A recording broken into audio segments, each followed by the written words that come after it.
प्यारे बच्चों नमस्कार। मैं आपका रमेश सर, हिंदी विषय अध्यापक। आज हमारे YouTube चैनल में आपका हार्दिक स्वागत करता हूं। आज मैं व्याकरण मधु कक्षा 6 का पाठ 11 है, प्रत्यय लेकर प्रस्तुत हुआ हूं। इससे पहले हमने उपसर्ग नामक पाठ पढ़ा था। उपसर्ग जो शब्द के पहले लगता है, और प्रत्यय जो शब्दों के अंत में लगकर उनके रूप या अर्थ में परिवर्तन करके नए शब्द बनाते हैं, प्रत्यय कहलाते हैं। जैसा कि आप देख रहे हैं, गा में एया प्रत्यय लगा, ओड में नी प्रत्यय लगा, बंदर में ईया प्रत्यय लगा, चाय में वाला प्रत्यय लगा। तो यहाँ पर एया के गवैया हो गया, और नी से ओडनी हो गया, ईया से बंदरिया हो गया, और वाला से चाय वाला हो गया। तो जो बाद में लगने वाला जो है शब्दांश, जो बाद में लगता है, किसी भी शब्द के बाद में जो शब्दांश लगता है उसको प्रत्यय कहते हैं। जो पहले लगता है उसको उपसर्ग कहते हैं। शब्दों के अंत में जुड़कर उनसे नए शब्दों की रचना करने वाले ये शब्दांश ही प्रत्यय कहलाते हैं। जो शब्दांश शब्दों के अंत में लग करके उनके रूप व अर्थ में परिवर्तन करके नए शब्द बनाते हैं, उन्हें प्रत्यय कहलाते हैं। वे क्या कहलाते हैं? प्रत्यय कहलाते हैं। प्रत्यय के भेद, प्रत्यय कितने प्रकार के होते हैं? 2 प्रकार के प्रत्यय होते हैं। हिंदी में 2 प्रकार के प्रत्यय कहलाते हैं। कौन कौन से प्रत्यय कहलाते हैं? प्रत्यय के 2 मुख्य भेद होते हैं, कृत्य प्रत्यय और तद्धित प्रत्यय। कृत्य प्रत्यय और तद्धित प्रत्यय। ये कृत्य प्रत्यय क्या होते हैं? कृत्य प्रत्यय जो धातुओं के अंत में लग करके संज्ञा, विशेषण तथा क्रिया शब्द बनाने वाले शब्दों को कृत्य प्रत्यय कहलाते हैं। अर्थात धातुओं के अंत में लग करके जो संज्ञा शब्द बना दे, विशेषण शब्द बना दे, क्रिया शब्द बना दे, उनको क्या कहते हैं? कृत्य प्रत्यय कहते हैं। अर्थात मूल जो बात है वह क्या है? ये क्रिया हैं या धातु। संस्कृत में धातु कहते हैं, हिंदी में इनको क्रिया कहते हैं। जैसे हंसना, हंस धातु है, बोलना, बोल धातु है, पढ़ना, पढ़ धातु है। हंसना क्रिया होती है, बोलना क्रिया होती है, पढ़ना क्रिया होती है। अर्थात क्रिया का मूल स्वरूप क्या होता है? जिस शब्द में क्रिया उसे कहते हैं जिस शब्द में ना शब्द लगे, ना अंत में ना प्रत्यय लगे। जैसे हंसना, बोलना, पढ़ना, सजना, उठना, बढ़ना, घटना, दिखना, उड़ना, चलना, बिकना, लिखना, सुनना, लड़ना, बोलना, घूमना, चाटना, सूंघना, कतरना आदि। और भी बहुत सारे ऐसे हैं। तो इन क्रिया या धातु शब्दों के अंत में, क्रिया या धातु के अंत में जो शब्दांश लग करके नया शब्द बनाते हैं उसे प्रत्यय कहते हैं। जैसे यहाँ पे देखिए, ई हंसी, तो ई हंस में ई प्रत्यय लगा दिया, हंसी बन गया। तो कृत्य प्रत्ययों के सहयोग से बने शब्दों को कृदंत कहते हैं। इसको अंडरलाइन कर लें। कृत्य प्रत्ययों के सहयोग से बने शब्दों को कृदंत कहते हैं। यहाँ पर आप उदाहरण देखिए, ई प्रत्यय, ती प्रत्यय, औ, आई, अक्कड़, नी। ई प्रत्यय से हंसी, बोली, पढ़ी, सजी, उठी, भड़ी, घटी, दिखी, उड़ी, चली, बिकी, लिखी, सुनी, लड़ी, भूली, घूमी हैं आदि। तो इस प्रकार से आप और भी प्रत्यय लगा सकते हैं इनके अंदर। जैसे ती से सजती, उठती, बढ़ती, घटती, हंसती, बोलती, पढ़ती, दिखती, उड़ती, चलती, बिकती, लिखती, सुनती, लड़ती आदि बहुत सारे आप लगा सकते हैं। आओ, दिखाऊ, उड़ाऊ, चलाऊ, बिकाऊ, सजाऊ, उठाऊ, बढ़ाऊ, घटाऊ, हंसाऊ हैं, पढ़ाऊ। आई से लिखाई, सुनाई, लड़ाई, दिखाई, उड़ाई, चलाई, बिकाई, सजाई, उठाई, बढ़ाई, घटाई, हंसाई, बोलाई, पढ़ाई हैं आदि। अक्कड़ से बुलक्कड़, घुमक्कड़ हैं। नी से चटनी, सूंघनी, कतरनी आदि। अगला देखें, प्रत्यय, दार प्रत्यय, आन प्रत्यय, तय प्रत्यय। दार से लेनदार, देनदार। आन से मिलना, मिलान, उड़ान, चालान, चालान कटता है, पुलिस वाले चालान काटते हैं, चालान। तय, तय से खपत, बचत, चढ़त। आव से बहाव, कटाव, बचाव। या से सोया, खोया, पाया, बोया। आकू से पडाकू, लड़ाकू, उड़ाकू। ता से सहता, बहता, सुनता। आवट से लिखावट, सजावट, थकावट, बनावट। आहट से चिल्लाना, घबराना, मुस्काना। ये जो है चिल्लाहट, घबराहट और मुस्कुराहट। आ से भूला, चटका और भटका। तद्धित प्रत्यय। प्यारे बच्चों, पहला वाला था कृत प्रत्यय। कृत प्रत्यय धातुओं के अंत में लग करके संज्ञा, सर्वनाम, विशेषण आदि शब्द बनाए जाते हैं। और यहाँ पर है कि संज्ञा, सर्वनाम, विशेषण और अव्यय शब्दों के अंत में लग करके नए शब्द बनाने वाले शब्दांशों को क्या कहते हैं? तद्धित प्रत्यय कहते हैं। अर्थात जो धातु या क्रिया के संयोग से बनने वाले शब्दों को कृत प्रत्यय कहलाते हैं। और जो इनके अलावा जो बचे हुए उनसे बने हुए शब्दों को क्या कहते हैं? तद्धित प्रत्यय कहते हैं। जैसे चित्र में चित्र प्लस कार, चित्रकार। क्रोध प्लस ई, क्रोधी। यहाँ पर ई प्रत्यय जो है वो तद्धित प्रत्यय होगा। उधर जो है वो कृत प्रत्यय है, क्योंकि ये क्रोध से भी बना है इसलिए। लोहा, लोहार। मोटा, मोटापा आदि से।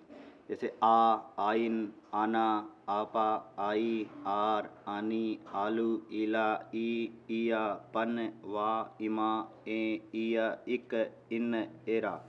ये जो हैं शब्द हैं ये जो मूल शब्द हैं, इन मूल शब्दों की ही भूमिका रहती है कि ये मूल शब्द क्या हैं? ये संज्ञा है, सर्वनाम है, विशेषण है, अव्यय है। लेकिन पीछे वाले में कृत प्रत्यय में ये वाले जो शब्द मूल शब्द होते हैं वो धातु होती है। यहाँ भुकना नहीं होता है, प्यासना नहीं होता है, मैलना नहीं होता है। तो ये वाले जो शब्द हैं इन्हीं के आधार पर इन प्रत्ययों की परिभाषा दी गई है। अर्थात मूल शब्द यदि संज्ञा, सर्वनाम, विशेषण, अव्यय होंगे तो ये इनके साथ में जो लगने वाले प्रत्यय होंगे उनको हम तद्धित प्रत्यय कहते हैं। और जो क्रिया के साथ या धातु के साथ लगने वाले जो प्रत्यय होते हैं उनको क्या कहते हैं? कृत प्रत्यय कहते हैं। जैसे देखिए, आ भूखा, प्यासा, मैला। आइन से पंडिताइन, ललाइन, बबुआइन। आना से घराना, सालाना, रोजाना। आपा से बुढ़ापा, मोटापा, पूजापा। आई से बुराई, मिठाई, चतुराई, लंबाई। आर से सुनार, लुहार। आयनी से जेठानी, देवरानी, नौकरानी। आलू से दयालु, कृपालु, श्रद्धालु। ईला से चमकीला, बर्फीला, पथरीला। ई से गौली, चौली, डौली, बंगाली। इया से लुटिया, चूहिया, बिटिया। पन से बचपन, लड़कपन, पीलापन। वां से पांचवा, आठवां, दसवां। ईमा से काला, कालीमा, लालिमा, नीलिमा। ए से मालाएं, कन्याएं, बालिकाएं। अर्थात बहुवचन का रूप हो जाता है यहाँ पे। स्वर्गीय, ईय, स्वर्गीय, राष्ट्रीय, भारतीय। यहाँ पे सब रूप दिए हुए हैं, आप देख सकते हैं। इक से धार्मिक, दैनिक, सामाजिक, भौगोलिक यहाँ दिए हुए हैं। इन से नमकीन, रंगीन, शौकीन। एरा से ममेरा, फुपेरा, चचेरा। प्यारे बच्चों, इस प्रकार से और भी तद्धित प्रत्यय। वान, वान से गुणवान, गुणवान, बलवान, दयावान। एरा से घोड़े, घोड़े, बेटे, गोले, तोते। इत, क्रोधित, इच्छित, आनंदित, शोभित। मान से गतिमान, बुद्धिमान, श्रीमान। वाला, रिक्शा वाला, चाय वाला, सब्जी वाला। पूर्वक, शांतिपूर्वक, धैर्यपूर्वक, न्यायपूर्वक आदि। तो दार से दुकानदार, ठेकेदार, पानीदार। नी से शेरनी, मोरनी, ऊँटनी, जाटनी आदि। तो यहाँ पर ये आप देख सकते हैं, इनको आप याद करेंगे। अब हमने इस पाठ में क्या समझा? हमने पाठ में समझा कि शब्दों के अंत में लगकर जो शब्दांश नए शब्द बनाते हैं उन्हें प्रत्यय कहते हैं। प्रत्यय के दो मुख्य भेद होते हैं, कृत प्रत्यय और तद्धित प्रत्यय। कृत प्रत्यय किसे कहते हैं? धातुओं के अंत में जुड़ने वाले शब्दांश कृत प्रत्यय कहलाते हैं। और अन्य शब्दों के अंत में संज्ञा, सर्वनाम, विशेषण या अव्यय शब्दों के अंत में जुड़ने वाले शब्दांश तद्धित प्रत्यय कहलाते हैं। प्रत्ययों का अपना स्वतंत्र अस्तित्व नहीं होता है, जैसा उपसर्गों का भी नहीं होता था तो प्रत्ययों का भी नहीं होता है। प्रत्यय किसे कहते हैं? तो प्यारे बच्चों, पाठ के शुरुआत में यहाँ पे लगा हुआ है कि जो शब्दांश शब्दों के अंत में लगकर उनके रूप व अर्थ में परिवर्तन करके नए शब्द बनाते हैं वो प्रत्यय कहलाते हैं। उदाहरण के तौर पर ओड प्लस नी ओढ़नी, ओड प्लस नी ओढ़नी, बंदर प्लस इया बंदरिया। दूसरा प्रश्न, कृत एवं तद्धित प्रत्ययों में अंतर स्पष्ट कीजिए। तो यहाँ पे है धातुओं के अंत में जुड़ने वाले शब्दांश कृत प्रत्यय कहलाते हैं, जैसे हस प्लस ई हंसी, और अन्य शब्दों के अंत में जुड़ने वाले शब्दांश तद्धित प्रत्यय कहलाते हैं, जैसे चित्र प्लस कार चित्रकार।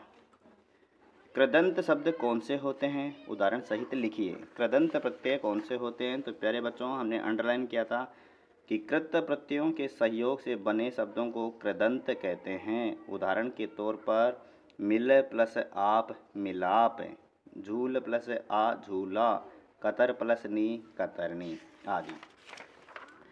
प्यारे बच्चों, अगले प्रश्न की तरफ बढ़ते हैं हम।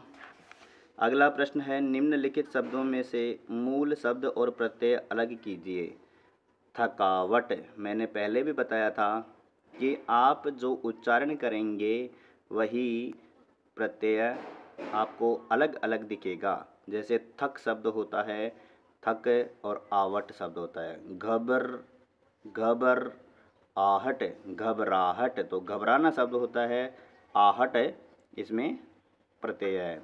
बुराई में बुरा और ई प्रत्यय, भारतीय में भारत ईय प्रत्यय, बचपन में बच्चा पन प्रत्यय, चमकीला में चमक मूल शब्द है ईला प्रत्यय है। निम्नलिखित प्रत्यय जोड़कर दो दो शब्द बनाइए। आ से भूखा प्यासा, वान से धनवान बलवान, दार से चमकदार शानदार, लेनदार भी हो सकता है देनदार भी हो सकता है। त्व से महत्व प्रभुत्व, इक से सामाजिक मासिक धार्मिक भौगोलिक, आलू से दयालु कृपालु झगड़ालू। सही विकल्प के सामने सही का चिन्ह लगाइए। कौन से शब्द में आहट प्रत्यय नहीं लगा है? मुस्कुराहट में है, घबराहट में है, बनावट, बनावट में आहट प्रत्यय नहीं है आवट प्रत्यय है आवट, तो यहाँ पे, और चिल्लाहट में है तो ये बनावट राइट टिक मार्क। कौन सा शब्द आना प्रत्यय लगा करके नहीं बना? आना प्रत्यय लगा करके नहीं बना। घर प्लस आना घराना, साल प्लस आना सालाना, रोज प्लस आना रोजाना, लेकिन दीवाना में नहीं है, आना प्रत्यय नहीं है क्योंकि दिव शब्द नहीं होता है, दिवा शब्द होता है। इसमें पहले से ऑलरेडी वह आ है तो आना शब्द होगा। ना शब्द है दीवाना में, दिवा प्लस ना। कौन से शब्द में इत प्रत्यय नहीं लगा है? सुरभित में है, सुरभि प्लस इत सुरभित, शोभा प्लस इत शोभित, और हर्ष प्लस इत हर्षित। लेकिन उच्च शब्द नहीं होता है तो उचित जो है वह है इत प्रत्यय नहीं लगा इसमें। इसमें उचित शब्द ही है या यहाँ पर इत प्रत्यय नहीं है इसके अंदर। चलिए, कौन से शब्द में इन प्रत्यय नहीं लगा? इन प्रत्यय नहीं लगा है। जमीन में नहीं लगा है, रंग प्लस इन रंगीन, नमक प्लस इन नमकीन, शोक प्लस इन शौकीन। जमीन जमीन तो मूल शब्द है, इन प्रत्यय नहीं है। निम्न दी गई वर्ग पहेली में से निम्नलिखित प्रत्ययों के प्रयोग से बने दो दो शब्द ढूंढ करके लिखिए। ईय से बनने वाला शब्द तो यहाँ पे देखिए, ये रहा राष्ट्रीय, और यहाँ पे लिखा है मानवीय। ईमा से लिखा हुआ एक कालीमा और एक नीलिमा। ता से एक वीरता और एक सुंदरता। इन से रंगीन और संगीन, ये रंगीन और ये संगीन आप ढूंढ करके लिख सकते हैं। ई से बोली, ये बोली और ये गोली। आव से लगाव और बहाव, ये बहाव और ये ऊपर लगाव। इस प्रकार से आपका पाठ पूरा होता है। प्यारे बच्चों, नमस्कार।